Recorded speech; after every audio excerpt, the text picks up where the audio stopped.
Part 7. World War I, 1914 to 1918. In this period, the United States is pulled into a world war, and it struggles with how much freedom to allow during wartime. Here are the events. Event 1. The United States enters World War I. 1917. A war had erupted in Europe, fueled by militarism, alliances, imperialism, and nationalism.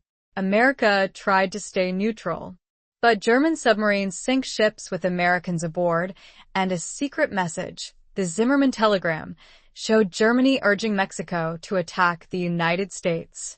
So in 1917, America joined the Allies and helped win the war. At home, with so many men leaving for the army and factories needing workers, hundreds of thousands of African Americans began moving from the South to northern cities for jobs. This movement, called the Great Migration, will matter a lot in the 1920s. Hold on to it.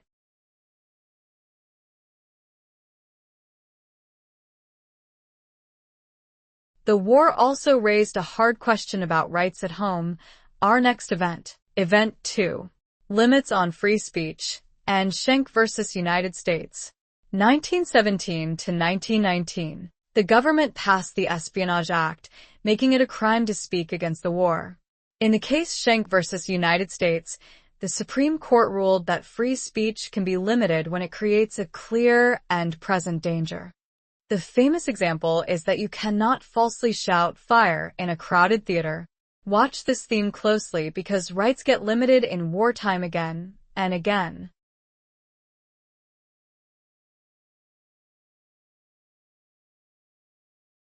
Here's a question. In Schenck versus United States, when did the court say free speech can be limited? Answer out loud now.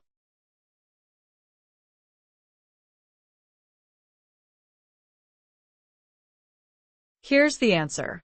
When speech creates a clear and present danger. After the war, America made a major foreign policy choice.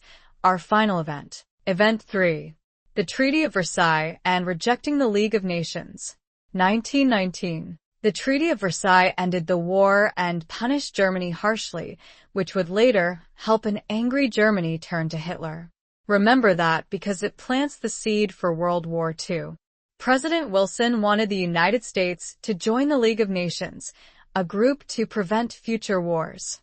But the Senate said no. Many Americans wanted isolationism, which means staying out of world affairs. Remember Washington's old warning about alliances? This is that idea returning.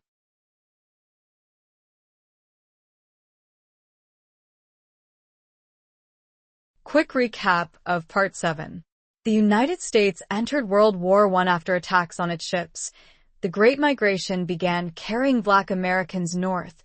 Schenck showed that rights can be limited in wartime, and afterward the country chose isolationism, rejecting the League of Nations, while a harsh peace treaty set the stage for the next war.